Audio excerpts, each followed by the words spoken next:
what are you looking at here? You are looking at the Robinhood app. And this is going to be the start of a new series. Now, what exactly is the series? Well, I am going to do a little video series where once or twice a month, we input like just little bits of money, $50 to $100, sometimes a little more, sometimes a little less, and we're just going to see where we are in the year. Now, this is my investments in the last day. As you can see, it's going up. In the last week, you can see it's trending upward. And in the last month, a little bit of a slowdown, but it ultimately goes up. You have 3 months, and then you have a year. There was a time when it was going a little down, but now it is way up. Now, here is the question.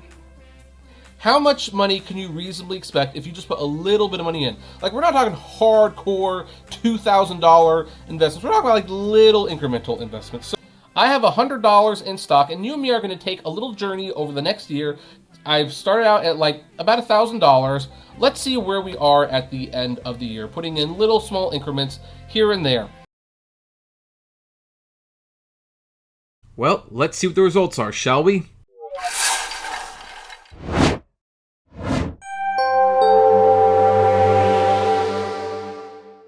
Hey everyone, this is Kevin the Apptrepreneur, and as you saw in that video clip from that video that we made about a year or so ago, we are coming pretty much to the end of the Robinhood experiment. In fact, we are not only coming near the end, we are at the end.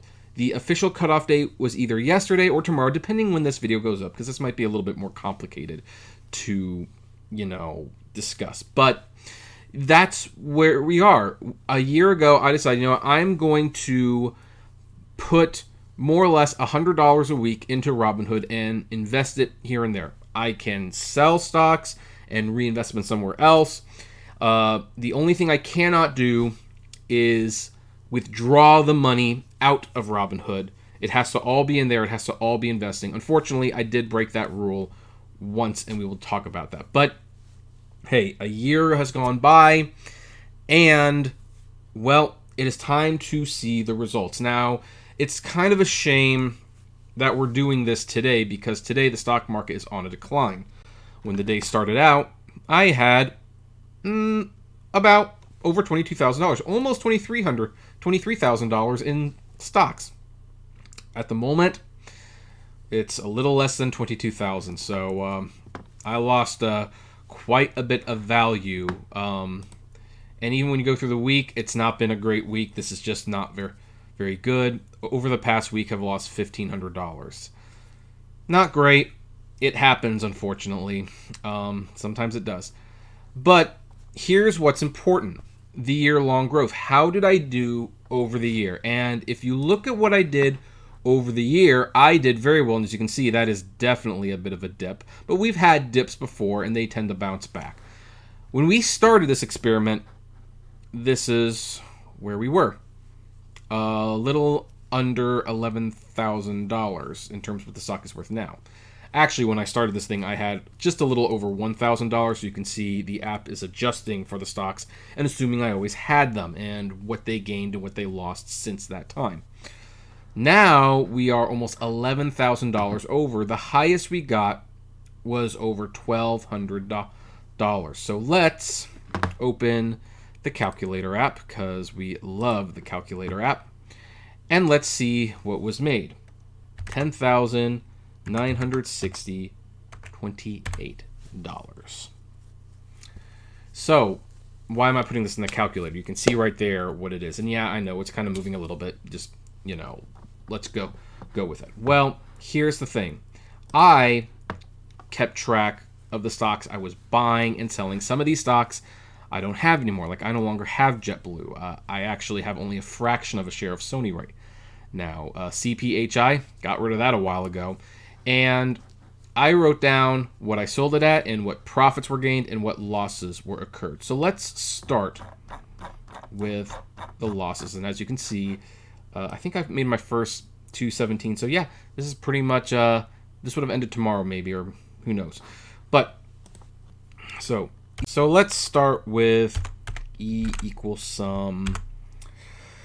Let's start here, and let's go down here. enter. So in terms of when I sold stocks, I did sell stocks at a loss of $490.09. So let's put that in there. That's brings it down to $10,470.19. So okay, but now let's look at the stocks that I sold for a profit. Start here, and we'll end here. But stocks that I sold for a profit amounted to $3,406.43. So since I started this thing, my portfolio has gained $1,300. Or not $1,300, $13,876.62 minus $700 that I withdrew from Robinhood, and I will show you what I did with that $700 for full transparency's sake. So ultimately, after a year of investing, selling, yes, there were some losses, clearly, almost $500 worth of losses, but this is how much I'm ahead. $13,176.62 roughly. Now let's take a look at my account right now and see where I'm at. I have some equity. I did use some margins. And, if you want to know what margins are, that's basically where you borrow money. Robinhood, if you are a gold member, lets you have $1,000 worth of margins, interest free. So of course I used it. And and then we have some cryptocurrencies, which I have really not been keeping track of too much, but I will show you where those are. So let's look at the stocks, and these are the stocks I have, and these are the gains. Now the highest return that I have is Plug Power, which I have gained back $2,433.60. I have $2,832.96 in equity. Next we have Jivo, which for the record, just for transparency, this is where most of the margins is in. The total return is $1,868.98.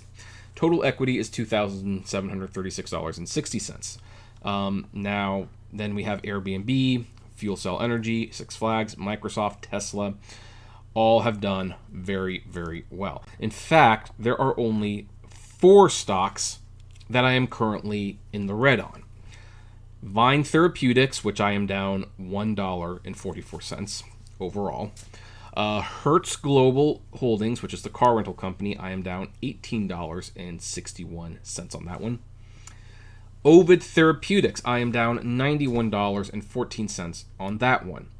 And the big loser so far, but I'm not selling, is Nikola. I am down $811.48. Now keep in mind, none of this money is real until I sell it. This is just money on paper. Until I actually sell these things, that I will not lose money. Until I actually sell these things, I will not make money. This is all purely on paper. These are just numbers. So, for the record, I've actually bought a little bit more Nikola since it was gone down. I do have a funny feeling about it. Again, none of this is financial advice. Don't take any of my advice to heart. I am just showing you what I did to build my portfolio.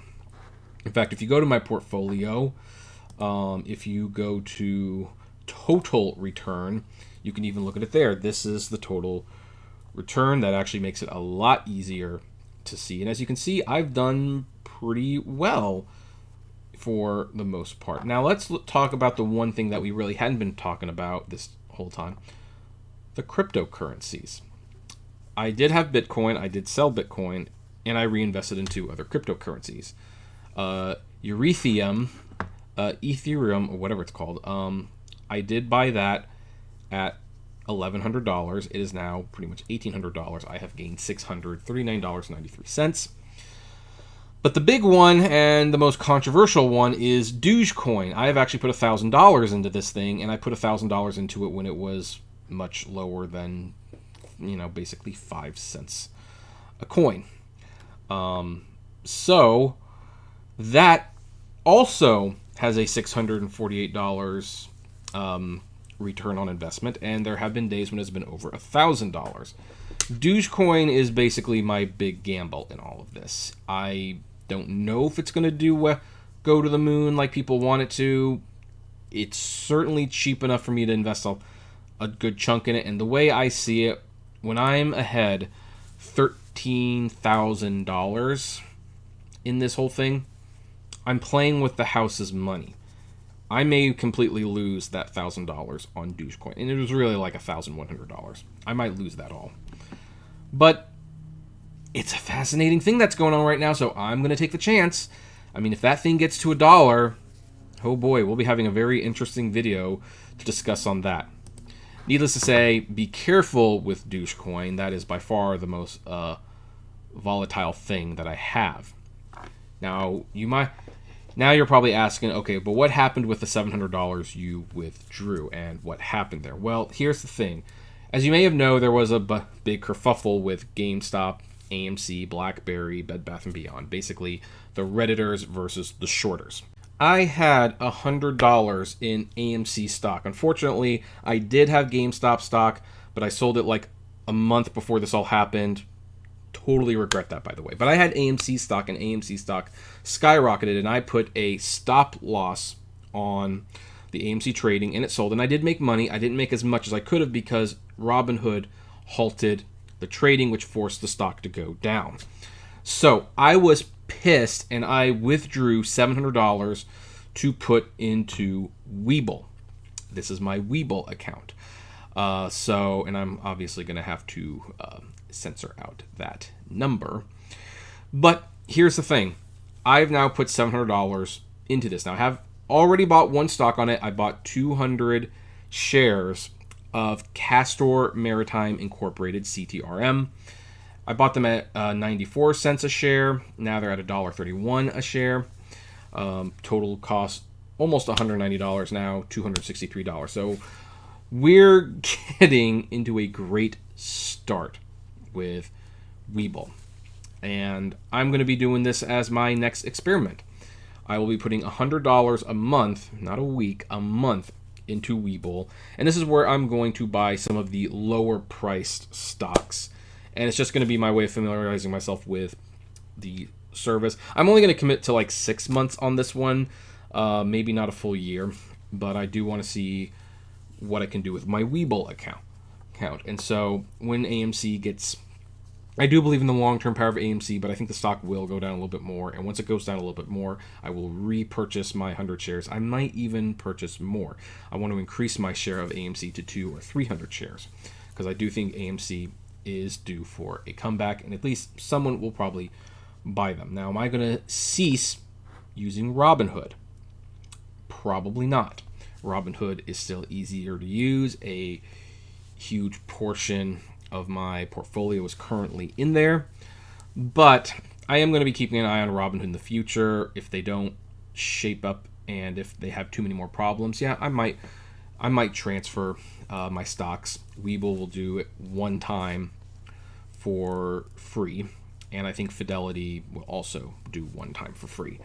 Don't quote me on that one, but yeah. So at the end of the day, I put about $10,000 into this account over the last year.